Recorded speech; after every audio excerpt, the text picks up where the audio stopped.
The honourable member from Thornhill. Thank you, Mr. Speaker. With the leave of this House, I'm going to take a moment as a parliamentarian and as a Canadian to address what happened this weekend.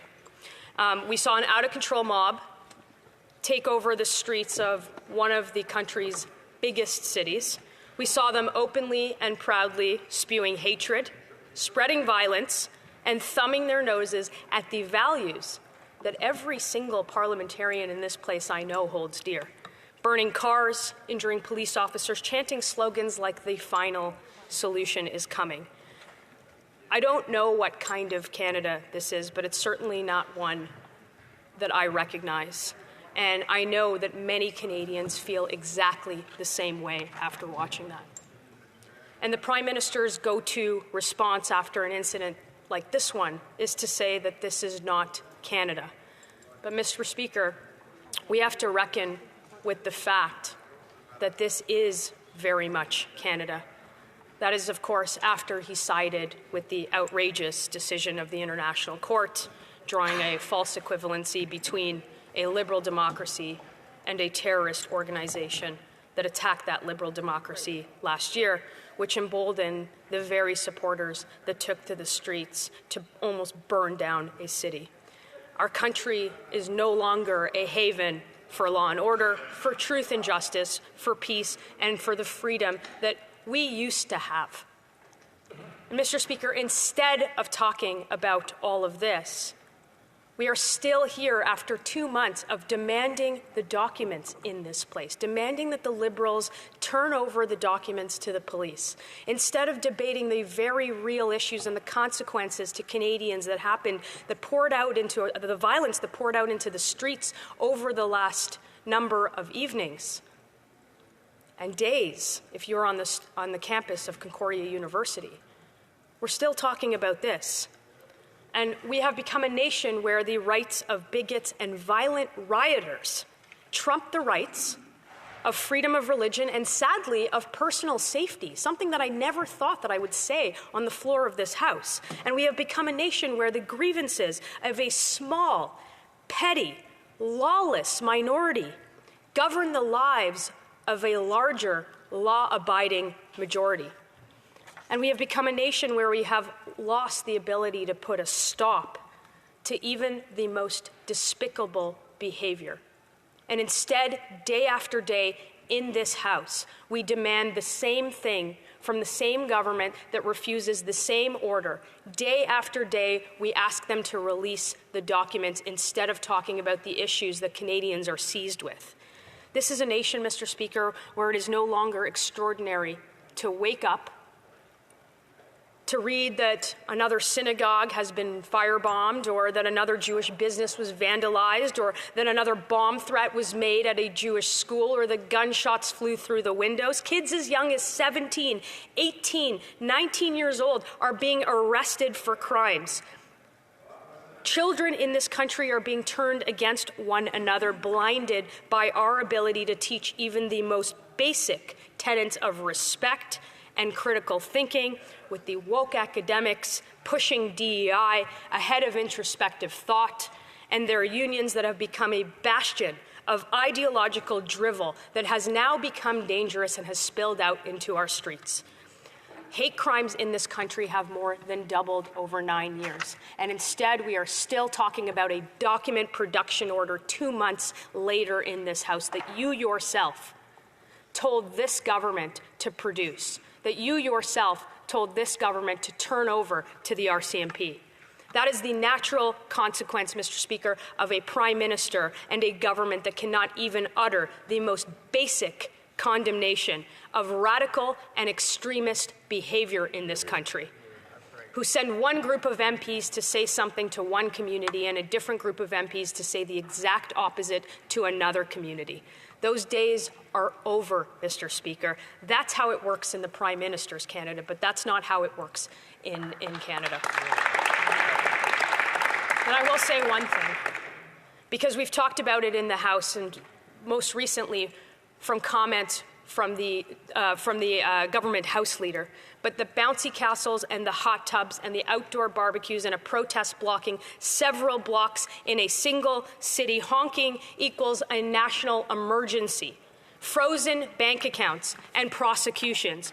But rioting, targeting, harassing, intimidating the Jewish community for more than a year, torching cars, shooting synagogues and schools, calling for violence, murder, death, celebrating actual terrorists, carrying actual flags of terrorist organizations for over a year in this country equates to, quote unquote, peaceful protest encouraged by members of this House. And Mr. Speaker, that is shameful, and every single Canadian sees it now. What's happening now is a hallmark of this government, a government that has held this place up for 2 months without turning over documents in this latest scandal of $400 million tax dollars, 186 conflict of interest broken. Ministers who cannot keep their jobs because they have misled the Canadian public and this House about their identity. That's what this government has come to. It has become a hallmark of the Prime Minister's leadership that has divided the Canadians based on every discernible characteristic of race, of religion, of gender, of age, of wealth, of vaccine status. The list goes on and on. And what happens when the same Prime Minister systematically attacks the pillars of our country, whether it's our criminal justice system, whether it's our Charter of Freedoms, whether even our national symbols, Mr. Speaker. He took Terry Fox out of the passport, replaced it with a squirrel, and allowed those who got the passport to take their citizenship ceremony on Zoom. That is a shame. And you should have known this, because the Prime Minister told everybody that, quote, Canada was a post-national state with no core identity. That's what happens in the cornerstone of a Liberal government's agenda to open our borders, let in terrorists and lawbreakers, get in with no background checks, and call anybody who questions it in this country a racist. And frankly, this weekend has shown everybody in this country the Canadians are tired of it, and they are tired of that government. They are tired of them holding this debate up in this House without handing over the documents that you yourself told them to hang over. $400 million of tax dollars that will not. The Canadians deserve to know where those tax dollars went. The Prime Minister and the Liberal government have made this country a playground for foreign interference, for division, for people who hate us to come here. And they've rolled out the welcome mat. And then what did he do? He left us in the cold. The chants of death to Jews grew louder in front of synagogues. He ignores calls for safety and security, and his threats to communities got more and more intense. He ignored and silenced the voices in his own caucus that are supposed to be the ones speaking out, the voices that are supposed to be standing up for their communities, that are supposed to have a seat at the table. He shoved them out of the room, and he doesn't listen to them anymore. And then as the masked mob took over the streets of Montreal, he decided that it would be better to spend the night dancing. And my question is when was he told? When was he told? And after he was told, did he stay there? Why did it take him an entire day until 12 o'clock the next day to utter even the most basic condemnation of what had happened in his own city that night? This is a country that welcomed generations of people from around the world, gave them shelter from persecution, and now we see that in our own streets. This is the country that used to stand up for our allies and for values around the world, a country where wherever you came from, whoever you were, that you were to come here and you were to be Canadian and you were proud of it.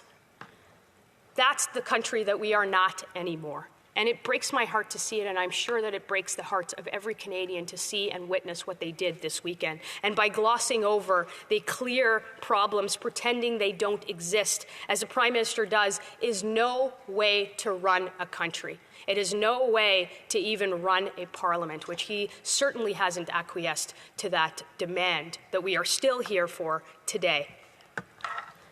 When somebody has the courage to say and to stand up and see and to say what is happening here is wrong, and I refuse to stand by it. And I refuse to stand by it because I love what's being destroyed. That's a country that is worth living in, and that's the kind of leadership that we need. That's the kind of courage that we need, and that courage is growing. It's not only growing with me, but it's growing with Canadians right across the country, from all stripes, from coast to coast, that want the country that they used to know back. Canadians have had enough of the virtue signaling, enough of the holier-than-thou preaching, the lawlessness, the out-of-control crime, the free drugs, the chaos in our streets. Canadians just want to go to work. They want to raise a family. They want to afford a decent home in a safe neighborhood. They want to do that without being told how to think by some out-of-touch politician in Ottawa. And Canadians just want to wake up from this woke nightmare and bring back the Canada we used to know. And these aren't the Canadians that you will find occupying the streets of Montreal, rioting violently. They're not the ones camping out on the front lawn of a university campus for months at a time or engaging in terrorist cosplay weekend after weekend. They're the Canadians you'll find on a shop floor, in a small business along Main Street, in Legion halls, in town squares, and in communities everywhere. And they might be quiet, but they are the real heart of our country. And, Mr. Speaker, they're going to have a champion when we elect a common-sense, national majority Conservative government. We are going to deliver a country that is finally respected on the world stage and doesn't make headlines because of what is happening in our streets. But with that, Mr. Speaker, I want to transition to the topic that has brought us here day after day over the last 2 months. And for me, it's the third time in just a few weeks, making one simple request of this Liberal government: release the documents. They can end this today. They can end this right now. I suspect that is exactly what every member of the Conservative caucus has said day in and day out, and it is what we will say today to hold this government to account, to make sure that they hand over the documents and they tell Canadian taxpayers exactly where they spent those tax money and who got rich. The House and every single Canadian taxpayer deserve to know how much money was wasted, just how the government wasted it, and exactly who got rich. And the evidence has been missing for months. And now these Liberals will stop at nothing to continue to keep up the secret that has had us here for week after week and now month after month as they fight tooth and nail to hide the paper trail. You know, they say that the third time's a charm, but I'm not feeling particularly hopeful today in terms of getting those documents. We've seen the extent to which the government will go to cover this up day after day. Thousands of redacted documents as a government relies on the furthest extent of its power to keep information secret. Now let that sink in for everybody watching at home. They have paused this Parliament. They have thrown sand in the gears of every single one of their agenda items, every single way that they claim to be helping Canadians, every piece of legislation, every motion, everything is to a grinding halt because they have a secret and they're keeping that secret from Canadians. If only the Liberal government would tell us what is behind those black lines on those pieces of papers and hand over the missing documents. It's that simple. This crisis of Parliament would be over in just 1 minute. If the government had nothing to hide behind those black lines on those missing documents, then it shouldn't be such a problem. They would tell you what they're withholding in terms of information. They're willing, again, to put their spending plans on hold, all their fiscal estimates, every piece of legislation on the line. This behavior is nothing short of crazy and paranoid if anybody is watching this. Like, what are they hiding? After 9 years of this Liberal government, there is a culture of corruption in Ottawa, and everybody now sees it. A culture that leads those at the top to think they are immune from accountability, that leads them to think that they can reward their well-connected insider friends at the expense of everyone else. And it leads them to think that the rights of Canadians and the rights of Parliament don't really matter. Well, I will tell you, Mr. Speaker, that the rights of Canadians do matter, and the rights of this Parliament does matter. And the government is certainly not immune from accountability, and we will make sure of that, just as every opposition has done for hundreds of years in this system. And while Canadians are certainly taking notice of the matter at hand today, they're also paying close attention to another matter, Or should I say someone else? Our old friend, the other Randy. This is a guy made up by the Minister of the Crown in an effort to weave a web of lies around fraudulent business activity. Another example of just how out of touch and out of control this government has become. Let's recap the saga. It was against the law for anyone conducting government business to carry on with their business activities. That should be obvious, and that was a blatant conflict of interest, similar to the 186 conflict of interest that we're talking about today. But the former Minister of Employment seems to have contravened those rules when messages showed up of conversations between partners and the minister's old firm and a certain Randy, in quotes. Those messages clearly showed that the minister was breaking the laws that he had sworn to uphold. But the minister insists that it wasn't him, it was a different Randy, and he just couldn't tell us Randy's last name or even who Randy was. And all the records show that there was nobody else at the firm with the first name Randy. So who is the other Randy, Mr. Speaker? I don't know. But the story doesn't actually stop there. While he was sitting around the cabinet table, the minister's old company got tens of thousands of tax dollars, something that was reported at least 2 months after the required disclosure deadline. But wait, it gets better. As a part of these contracts and a part of the marketing efforts of, I suspect, the company that the minister or the other Randy was engaged in, the minister's company branded itself as 100% Indigenous owned, meaning that the minister was Indigenous. He reaffirmed that several times in public, claiming to have Indigenous heritage or bloodlines. The Liberal Party itself took advantage of that too and included him in a list of Indigenous MPs. And now we know that none of that was true. It was a farce from start to finish, and the minister didn't mislead Canadians. He perpetuated a very long series of injustices against Indigenous communities and stole from them. He stole resources meant to help Indigenous people in order to benefit himself, in order to enrich himself. And we tried to get answers about all of this, but again, the Liberals and their henchmen did everything possible to stand in the way of accountability. Minister after minister with a mic in their face saying that they had confidence in him. And from his own business partners, we had radio silence. Their numbers were disconnected, their emails were deactivated, the business partners are nowhere to be found. But ministers in this government said that they had full confidence in that minister just a day before he decided that he was going to step aside to clear his name. The minister magically got his business partners to disappear and somehow convinced his own cabinet colleagues that he still had the confidence of Canadians after misleading this place over and over again. Any one of these things would have gotten any minister fired.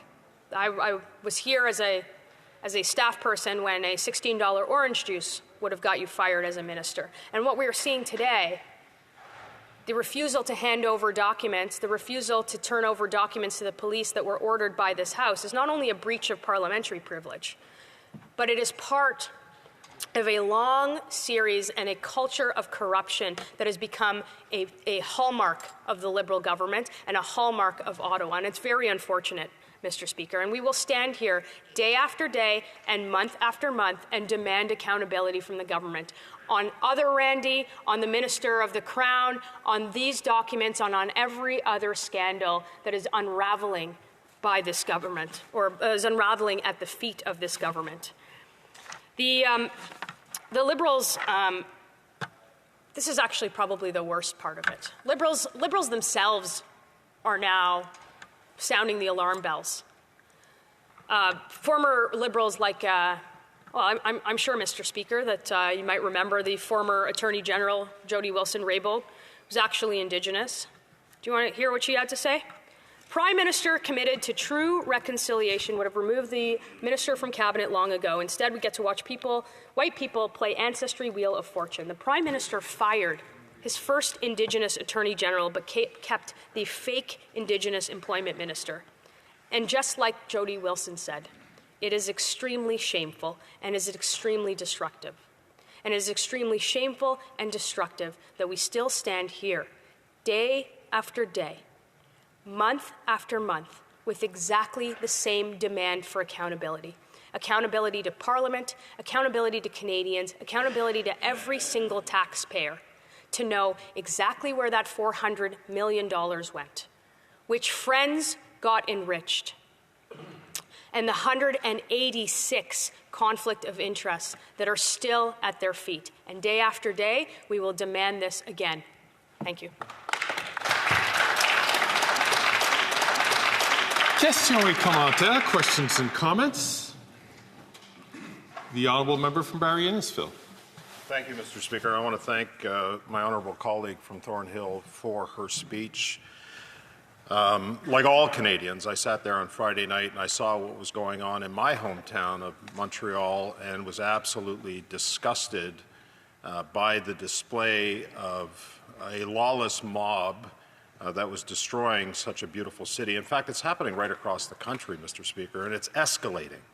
It's escalating, and Canadians are becoming increasingly concerned about this escalation. So my question to my honourable colleague is, what can we do about it? The honourable member from Thornhill.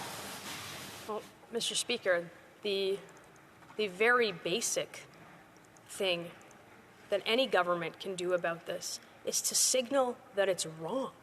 And we can't even expect that from this government. The Prime Minister danced the night away and waited until noon the next day to say anything about the lawless behavior in his own city.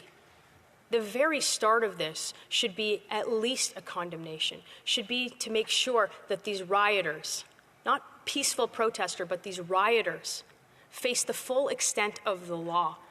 There is a very clear line between protest in this country and lawless mob behavior. And that line was crossed on Friday night and on many other weekends in this country where people feel unsafe in their own communities. Terrorist cosplay, flags of terrorist organizations flying in neighborhoods where Jewish communities live. Any government would say that's unacceptable, but leadership would say that it's absolutely unacceptable and those people should be arrested.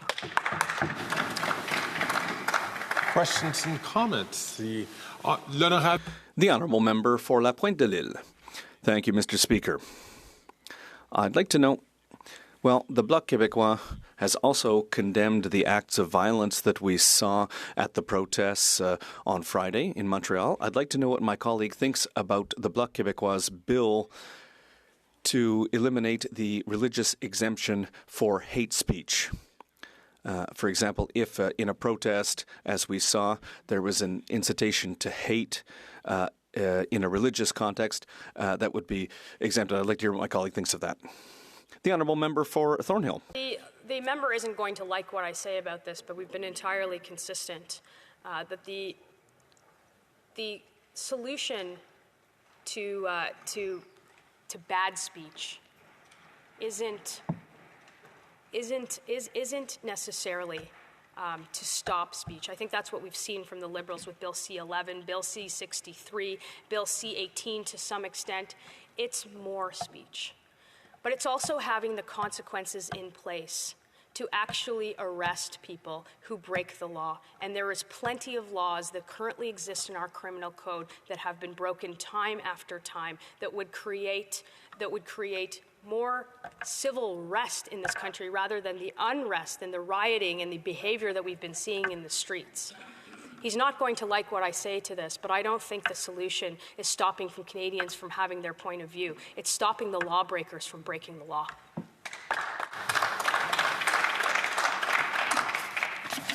The honourable member from Peace River, Northern Rockies. Thank you, Mr. Speaker, and thanks to my colleague from Toronto for her speech. But specifically, what we're here for is the privilege motion, as she spoke about, and how it involved a minister that has now since stepped down. But the Green Slush Fund, the whole scandal, and the redacted documents involve another sitting minister, the Minister of the Environment, and still part of cabinet and still part of the Prime Minister's close inner circle. And I want to ask the member that just gave her great speech, Canadians are wondering why this gridlock in Parliament has been occurring the last couple of months, but it is very serious. when we have sitting members of the cabinet, sitting members of the government still sitting in their chairs making decisions on behalf of Canadians, how important is that we finally get to see these unredacted documents, really get to the bottom of this problem? The honourable member from Thornhill. It's important that any Canadian and any taxpayer sees where their tax money is going. That's exactly what this Parliament and what an opposition is there to do. And it's very important that the government complies with an order that you yourself made to this House to turn over those documents to police to see if there's any wrongdoing. But let's go back for a second. The Prime Minister can't possibly say anything to his ministers who have violated ethics rules. He himself has broken ethics rules. Members of his cabinet who still sit in his cabinet are found to have broken the law, the ethics law. A number of ministers, some who have hired their best friends, others who have hired friends of family. Of course, there is a culture of corruption within that cabinet, and it doesn't start with the minister who stepped down. It doesn't end with the environment minister. It starts with the Prime Minister, and the reason that he can't tell anybody that they're doing anything wrong is because he himself has been in the wrong so many times. Questions and comments? The honourable member from Dufferin-Caledon. Thank you, Mr. Speaker. I wonder if the member wants to comment a little bit further on the absolute explosion of hate that's happening in this country, particularly directed at the Jewish community, the open display of terrorist symbols, and the lack of action or condemnation from a Liberal government. We are seeing unprecedented hatred directed towards the Jewish community in our country, and the response from the government, I think, has been absolutely abysmal, and I wonder if the member wants to comment on that. The honourable member from Thornhill. Mr. Speaker, I've spoken about this many, many times in the House, and the reason I've spoken about it so many in the House is because it's not only the people that I represent in Thornhill, but it's communities right across the country that are reaching out in hopes that somebody is listening to their plight. There have been firebombings into businesses, gunshots into schools, riots on a weekly basis in cities across the country. People have been made to feel unsafe in their neighborhoods. And instead of just even the weakest condemnation, it's actually worse. The government has inflamed this, has inflamed it with their rhetoric. We have the member from York Centre, a minister of this crown, who held hands with a literal terrorist who is in the 19th year of his 4-year term, who has a martyrs fund that rewards terrorists for killing people who fight from her own riding. You have a pretend envoy on issues of anti-Semitism who speaks out against the Prime Minister and says all of the right things in the community, but doesn't have a seat at the table and is frankly ignored. I think the community looks at that government and wonders, what the heck happened? This used to be a government that stood for moral clarity and on the right side of history and to protect a community, and this government is nowhere to be found. And it is a shame for everybody who is watching, not only the Jewish community, but every freedom-loving, law-abiding Canadian that sees this. The honourable member from Sarnia-Lambton. Well, thank you, Mr. Speaker, and I want to thank our Deputy Leader from Thornhill for an excellent summary of the corruption, the lack of accountability, the violation of people's charter rights, etc. Now, I know that when common sense Conservatives become government, that we have a plan that is going to stop the crime on our streets and address some of the lack of accountability. Could the member elaborate on that plan? The honourable member from Thornhill. Mr. Speaker, you see chaos all over the country, and you see it no matter where you are, where you live, what city. There are 2 million people eating in a food bank. The price of a home has doubled. Crime, chaos, drugs, and disorder flow through our streets freely, and the government is nowhere to be found on any of these issues.